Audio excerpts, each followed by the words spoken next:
the definition of slope. Let me first start off by drawing a line.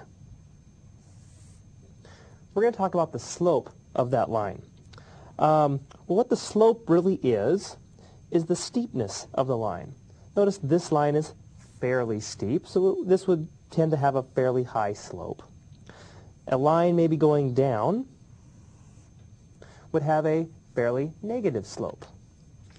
Another example, a line going horizontal doesn't have any slope. This would have a zero slope.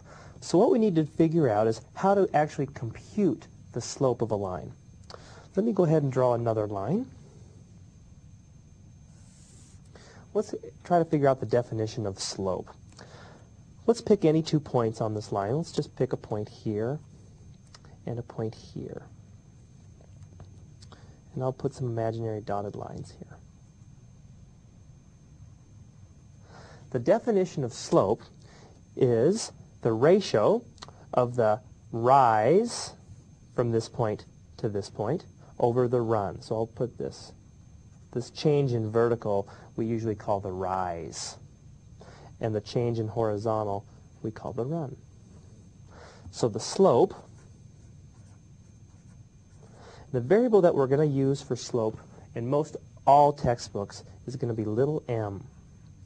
So the slope is actually a ratio, which is a fraction, of the rise over the run. Okay? Let's put this on a rectangular coordinate system. I'll draw a line. And let's pick an arbitrary 2 points on this line. Let's label the points. Remember, we can label each point with a pair of numbers, an ordered pair. The first one is an x-coordinate. I'll just call that x-coordinate x1. And I'll call the y-coordinate y1. So there's our point 1. Here's another point. We'll call that point 2. We'll give it 2 coordinates. How about x2 for the x and y2 for the y's? Now, remember, slope, m, is the rise over the run.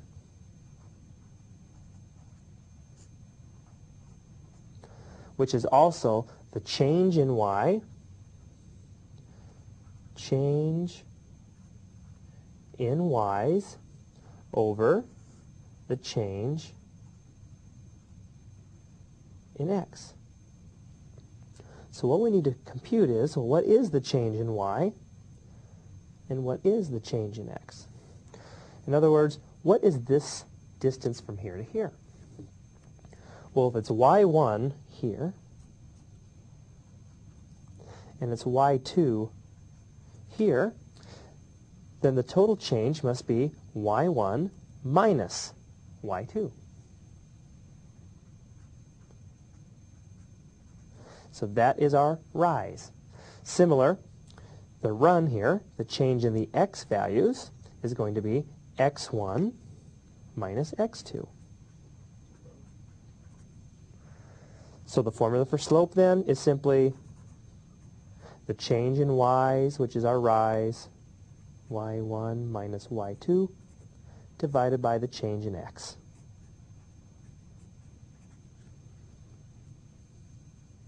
Okay.